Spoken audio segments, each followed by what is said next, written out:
Hello കൂട്ടുകാരെ, മാ കുക്കിൻ്റെ പുതിയൊരു വീഡിയോയിലേക്ക് എല്ലാവർക്കും സ്വാഗതം. വീട്ടിൽ തന്നെ തയ്യാറാക്കാൻ പറ്റിയ ഒരു അടിപൊളി മുട്ട റോസ്റ്റ് റെസിപ്പി ആയിട്ടാണ് ഞാനിന്ന് വന്നിരിക്കുന്നത്.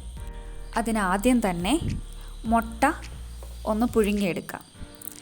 ഞാനിവിടെ 3 മുട്ടയാണ് എടുത്തിരിക്കുന്നത്. അത് നമുക്കൊന്ന് പുഴുങ്ങിയെടുക്കാം. അത് ഒന്ന് പുഴുങ്ങി വരുമ്പോഴേക്കും നമുക്ക് മസാലയ്ക്ക് വേണ്ട ഇൻഗ്രീഡിയൻസ് ഒന്ന് റെഡിയാക്കിയെടുക്കാം. ആദ്യം തന്നെ ഒരു സവാള, ഞാനിവിടെ 2 സവാളയാണ് എടുത്തിരിക്കുന്നത്. അത് ചെറുതായിട്ട് ഒന്ന് കട്ട് ചെയ്തെടുക്കാം. അതുപോലെ തന്നെ ഒരു മീഡിയം വലിപ്പമുള്ള ഒരു തക്കാളി, അതും ചെറുതായിട്ട് തന്നെ കട്ട് ചെയ്തെടുക്കാം. ഇടിയോറൽ എടുത്തിട്ടുണ്ട്. അതിലേക്ക് ചെറിയ ഒരു കഷ്ണം ഇഞ്ചി, അതുപോലെ തന്നെ കുറച്ച് വെളുത്തുള്ളി, ഇതെല്ലാം കൂടിയിട്ട് നമുക്ക് ജസ്റ്റ് ഒന്ന് ചതച്ചെടുക്കാം.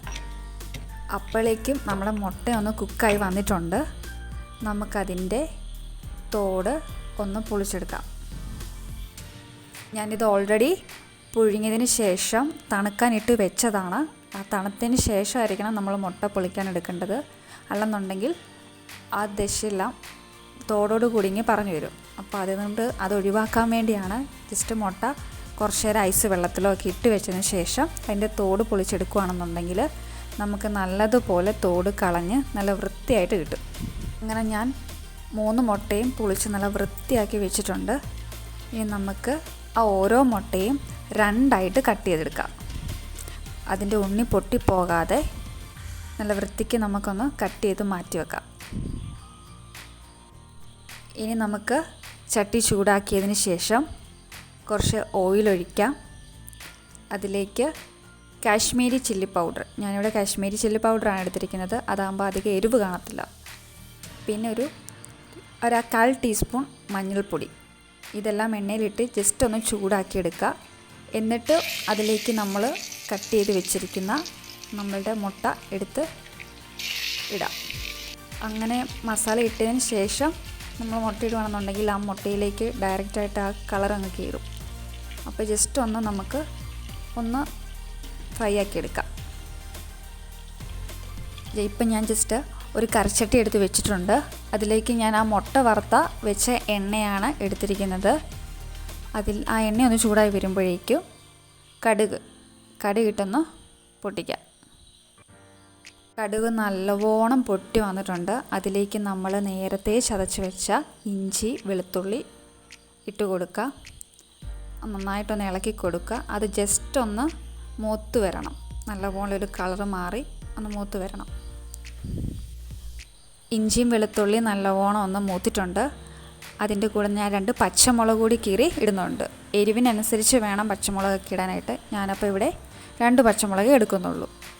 അത് ജസ്റ്റ് ഒന്ന് വഴന്ന് വരുമ്പോഴേക്കും നേരത്തെ ചെറുതാക്കി അരിഞ്ഞു വെച്ച സവാളയും കൂടി ഇതിൻ്റെ ഒപ്പം ഇട്ട് നല്ലവണ്ണം ഒന്ന് വഴറ്റിയെടുക്കണം. സവാള ഇട്ടതിന് ശേഷം അതിൻ്റെ കൂടെ കുറച്ച് കറിവേപ്പിലയും കൂടി ഇടാം. എന്നിട്ട് അത് രണ്ടും കൂടി ഒന്നിച്ച് മിക്സ് ചെയ്ത് നല്ലവണ്ണം ആ സവാളയുടെ കളറെല്ലാം ഒന്ന് മാറി ഒരു ബ്രൗൺ ഷേപ്പ് ആകുന്നിടം വരെ നല്ലവണ്ണം ഇളക്കി വഴറ്റിയെടുക്കാം.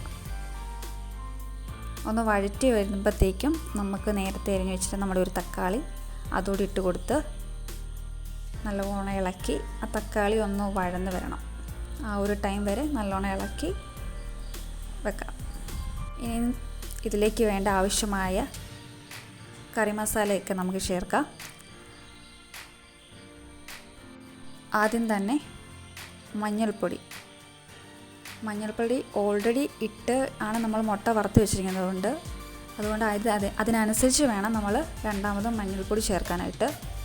ആദ്യം മഞ്ഞൾപ്പൊടി, കുരുമുളക് പൊടി, ഗരം മസാല, കാശ്മീരി ചില്ലി പൗഡർ, മല്ലിപ്പൊടി, ഇത്രയും പൊടികളാണ് നമുക്ക് ഇതിന് വേണ്ടത്. അപ്പോൾ ആദ്യം നമ്മളിട്ട തക്കാളിയും സവാളയെല്ലാം നല്ലവണ്ണം ഒന്ന് വഴന്ന് വന്നിട്ടുണ്ട്. ഇനി നമ്മളുടെ ഈ പൊടി ഐറ്റംസ് എല്ലാം അതിലേക്ക് ഓരോന്നായിട്ട് ഇട്ട് കൊടുക്കാം. നല്ലോണം ഇളക്കി കൊടുക്കണം. നമ്മളുടെ പൊടി ഐറ്റംസത്തിൻ്റെയൊക്കെ ആ പച്ച മണം ഒന്ന് പോകുന്നിടം വരെ നല്ലോണം ഇളക്കി കൊടുക്കുക. അപ്പോഴത്തേക്കിനും പൊടിയെല്ലാം മൂത്ത് കഴിയുമ്പോൾ ഒരു നല്ലൊരു മണം വരും. ആ ടൈം വരെ നല്ലവണ്ണം ഇളക്കി കൊടുക്കുക. ഒരുവിധം ഒന്ന് മൂത്ത് വരുമ്പോഴേക്കും നമുക്ക് വെള്ളം ഒഴിച്ചു കൊടുക്കാം. ഞാനിവിടെ തിളപ്പിച്ച വെള്ളമാണ് ഒഴിച്ചു കൊടുക്കുന്നത്. അതായിരിക്കും കുറച്ചുകൂടി നല്ലത്. നല്ലോണം തിളപ്പിക്കുക. തിളപ്പിച്ചൊരു പകുതി ആകുമ്പോഴത്തേക്കിനും നമുക്ക് കുരുമുളക് പൊടി, ആവശ്യത്തിന് എരിവ് വേണ്ടതിനനുസരിച്ച് വേണം കുരുമുളക് പൊടി ചേർക്കാനായിട്ട്. ഞാനിവിടെ ഒരു പൊടിക്കേ ചേർക്കുന്നുള്ളൂ. അതുപോലെ തന്നെ ആവശ്യത്തിന് ഉപ്പുകൂടി ചേർത്തിട്ട് നല്ലവണ്ണം തിളപ്പിച്ച് എടുക്കുക. അത് ജസ്റ്റ് ഒന്ന് നല്ലോണം തിളച്ച് വരുമ്പോഴേക്കും തേങ്ങാപ്പാൽ, ഞാനിവിടെ ജസ്റ്റ് ഒരു അരമുറി തേങ്ങ എടുത്തിട്ടുണ്ട്. അത് മിക്സിയിലിട്ടൊന്ന് അരച്ചതിന് ശേഷം അതിൻ്റെ പാലാണ് ഇപ്പോൾ ഒഴിച്ചത്. അരിച്ചെടുത്ത പാലാണ് ഒഴിച്ചിരിക്കുന്നത്. ഇപ്പം നമ്മൾ ഐറ്റം മസാലയുടെ അവസാന ഘട്ടത്തിലോട്ട് എത്തിയിരിക്കുകയാണ്. നല്ലപോലെ അതൊന്ന് കുറുകി വന്നിട്ടുണ്ട്. ഈ ടൈമിലാണ് നമ്മളുടെ വറുത്ത് വെച്ചിരിക്കുന്ന, അത്യാവശ്യം ഒന്ന് കുക്ക് ചെയ്ത് വെച്ചിരിക്കുന്ന മുട്ട ഇതിലേക്ക് ഇട്ട് കൊടുക്കേണ്ടത്. മുട്ട നമ്മൾ ആ മസാലയിലേക്ക് ഒന്ന് പൊതിഞ്ഞ് വെക്കണം. കാരണം മുട്ടയിലേക്ക് ആ മസാലയെല്ലാം ഒന്ന് ഇറങ്ങണം. ഇൻ കേസ് ആ ടൈമിൽ നമുക്ക് ഉപ്പിനോ എന്തെങ്കിലും കുറവുണ്ടെന്നുണ്ടെങ്കിൽ ഒന്ന് ചെക്ക് ചെയ്തതിന് ശേഷം വേണമെന്നുണ്ടെങ്കിൽ കുറച്ചുകൂടെ ആഡ് ചെയ്ത് കൊടുത്താൽ മതി. അപ്പം നമ്മളുടെ മുട്ട ഇട്ടതിന് ശേഷം ജസ്റ്റ് ഒന്ന് തിളപ്പിച്ചെടുക്കുകയേ ചെയ്യാവുള്ളൂ. ഒരുപാട് അങ്ങ് കുക്ക് ചെയ്യാനായിട്ട് നിൽക്കരുത്. കാരണം മുട്ടയിലെ ഉണ്ണിയൊക്കെ ഒന്ന് ഉടഞ്ഞു പോകാൻ ചാൻസ് ഉണ്ട്. അതുകൊണ്ട് ഏറ്റവും അവസാനത്തെ നിമിഷം മാത്രമേ ജസ്റ്റ് കറിയെല്ലാം ഒന്ന് കുറുകി വരുന്ന ടൈമിൽ വേണം മുട്ട ഇട്ട് കൊടുക്കാനായിട്ട്. എന്നിട്ട് ജസ്റ്റ് ഒന്ന് തിളപ്പിച്ചതിന് ശേഷം നമുക്ക് വാങ്ങി വയ്ക്കാം. അപ്പോൾ നമ്മളുടെ ഈസി ആയിട്ടുള്ള ഒരു അടിപൊളി ടേസ്റ്റുള്ള മുട്ട റോസ്റ്റ് ഇവിടെ റെഡി ആയിട്ടുണ്ട്. ഞാനിപ്പോൾ അത് കറിച്ചട്ടിയോടെ തന്നെ വാങ്ങി വെച്ചിട്ടുണ്ട്. ജസ്റ്റ് ഒരു ഡെക്കറേഷന് വേണ്ടി 2 കറിവേപ്പിലയും കൂടി അതിന് ചുറ്റും ഒന്ന് വെച്ചിട്ടുണ്ട്. ഇപ്പോൾ കാണാൻ നല്ലൊരു ഭംഗിയില്ലേ. അപ്പോൾ എന്തായാലും നിങ്ങളെല്ലാവരും വീട്ടിൽ നിന്ന് ട്രൈ ചെയ്ത് നോക്കുക. റെസിപ്പി ഇഷ്ടപ്പെട്ടെന്നുണ്ടെന്നുണ്ടെങ്കിൽ കമൻറ്റ് ചെയ്താൽ ട്രൈ ചെയ്തിട്ട് ജസ്റ്റ് കമൻറ്റ് ചെയ്യുക. നിങ്ങൾക്ക് ഇഷ്ടപ്പെട്ടെന്നുണ്ടെങ്കിൽ വീഡിയോ ലൈക്ക് ചെയ്യുക, ഷെയർ ചെയ്യുക, സബ്സ്ക്രൈബ് ചെയ്യുക. റെസിപ്പി ഇഷ്ടപ്പെട്ടിട്ടുണ്ടെന്നുണ്ടെങ്കിൽ തീർച്ചയായിട്ടും കമൻറ്റ് ചെയ്യുക.